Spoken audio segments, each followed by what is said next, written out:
Hi everyone, this is Justine and welcome to Investigative Selfism.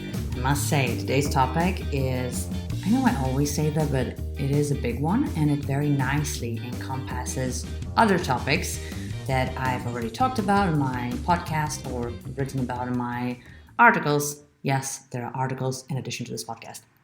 And that topic is integrity. A big word, a lot to unpack, a lot to think about, and hopefully work things out internally. If not right now, then hey, work of our lifetimes, isn't it? Working on ourselves. And why integrity? I think it's definitely a good framework to use when we're not feeling well, so to speak. If we're feeling emotions that, well, we shouldn't call them negative, it's just an emotion, but if we're not feeling well, obviously emotions are signals, right? So we have to take the signal and ask ourselves, why am I feeling this way?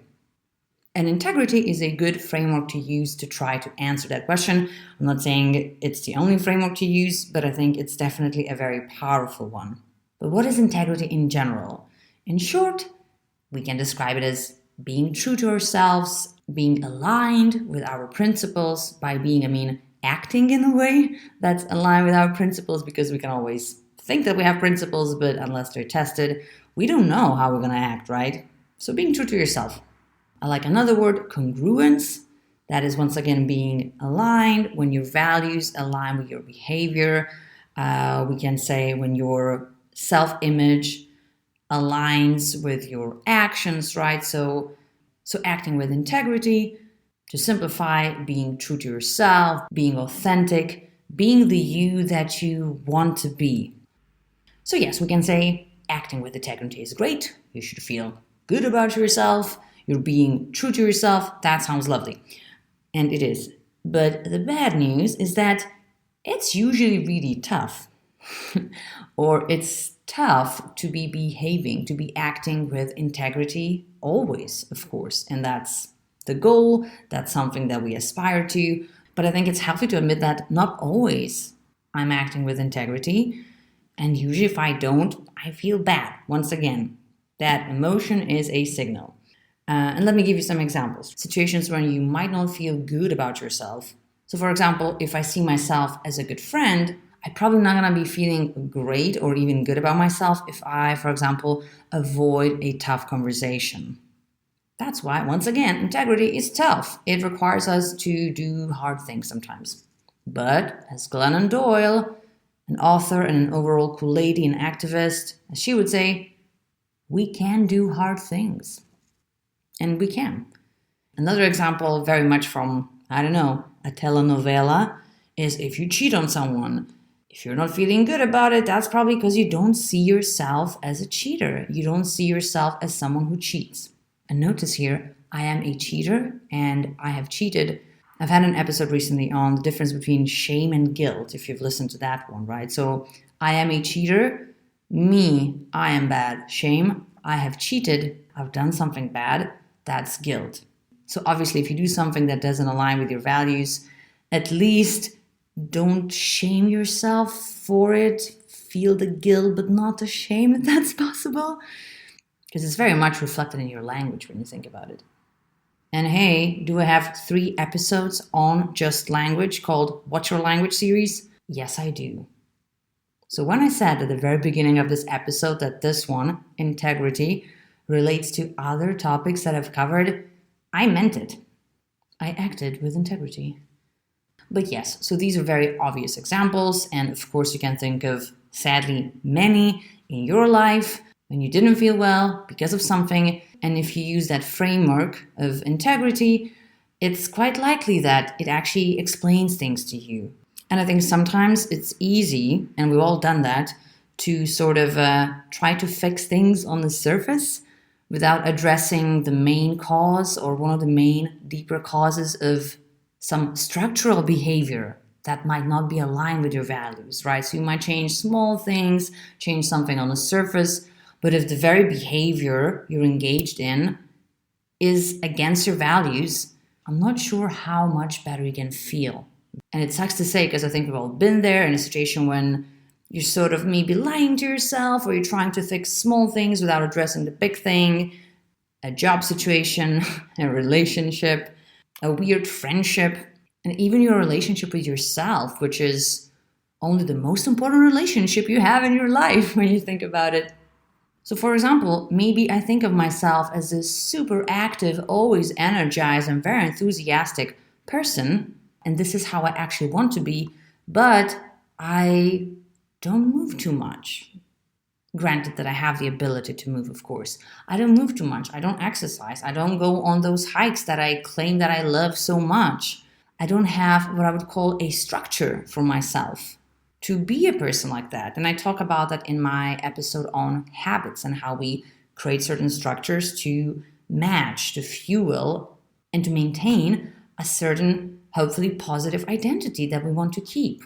So I might see myself as a super active, energized person, but if I don't do anything to actually generate that energy, to generate that enthusiasm, I might not have it just naturally, So I need a system to help me act in a way that aligns with my values, that aligns with how I see myself. That's why in that episode I talk about us assessing or reassessing our habits. Why? So that we can actually live with more integrity. We can adjust, create, or maybe quit some habits so that we live with more integrity. We're a bit more aligned. And I want to give you an example from my personal life. It's a very recent example from just the last 2 weeks. It also explains why I, in fact, haven't released an episode of this podcast for 2 weeks. And it's kind of like 2 examples in one. One of how I acted with integrity, I claim, and one where I really didn't.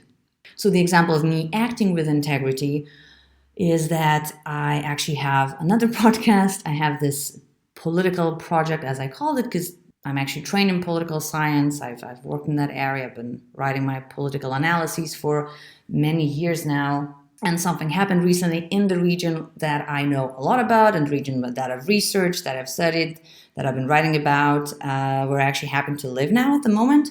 So I've decided to push everything else. It was a conscious decision. I've pushed everything else, including sadly this podcast as well, a little bit to the side, and focused on that issue because it's a big deal for me. It's very important.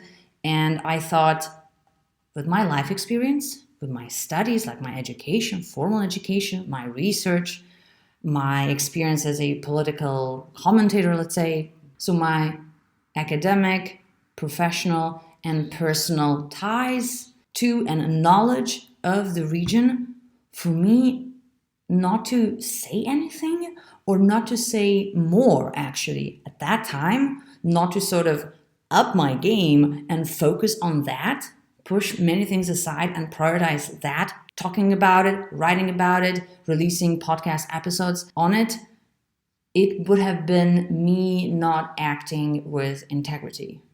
I had really busy weeks, so to speak, but I accepted that business. I've created that business. No one imposed that on me.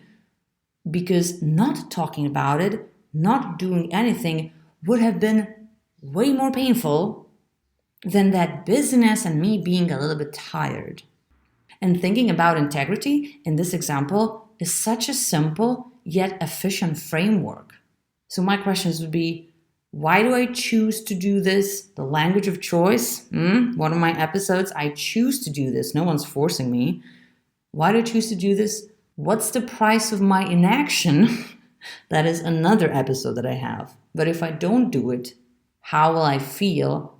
And how doing that or not doing that, how will that affect my self-image? And I don't want to say self-worth because that would be a really high price to pay. If your self-worth is shaken, that is not great. But so many things, many considerations really, if we take that framework of integrity and we dig more deeply. That's why I think it's a great topic to talk about.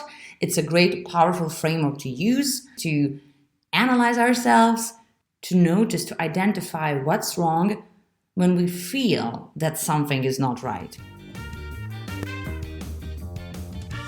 So my question for you today, and it's a question that Brendan Burchard, just the guy, the guy when it comes to personal development. Oh my God, I love this man.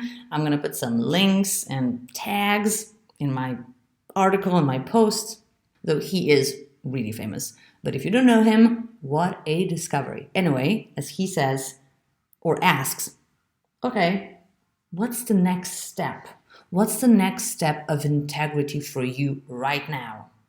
So you know something's not great. You might have identified what that is using the framework of just looking at your values, your mission, and how you behave, right? So using that framework of integrity.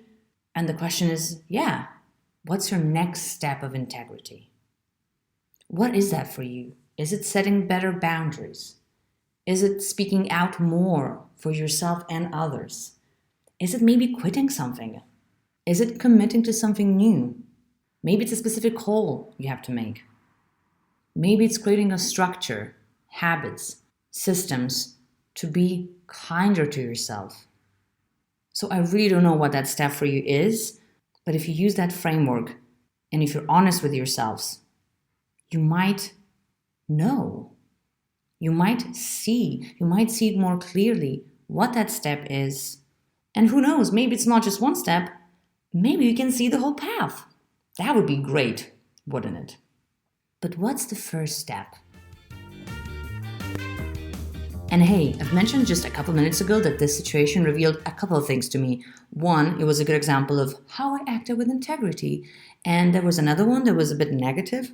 And I have to say that negative one was burnout. Burnout. Me, the person who has all the systems, the habits in place, who journals and plans everything, and even has a website and a podcast on these things. Yes, me, the person who sees herself as someone who has good habits, good structures, good support network. I was exhausted.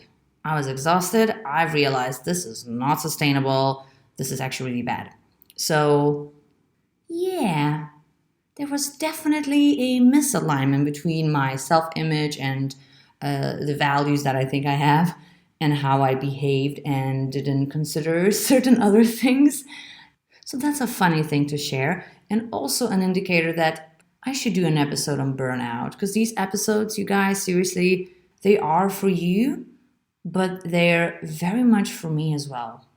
And burnout is a big one, so let me promise you that an episode on that is coming. And now, since I've said it, it will be coming, because otherwise I won't be acting with integrity, and that sucks. So thank you so much for listening. Have a strong, enthusiastic, kind, brave, all the good things start of the week.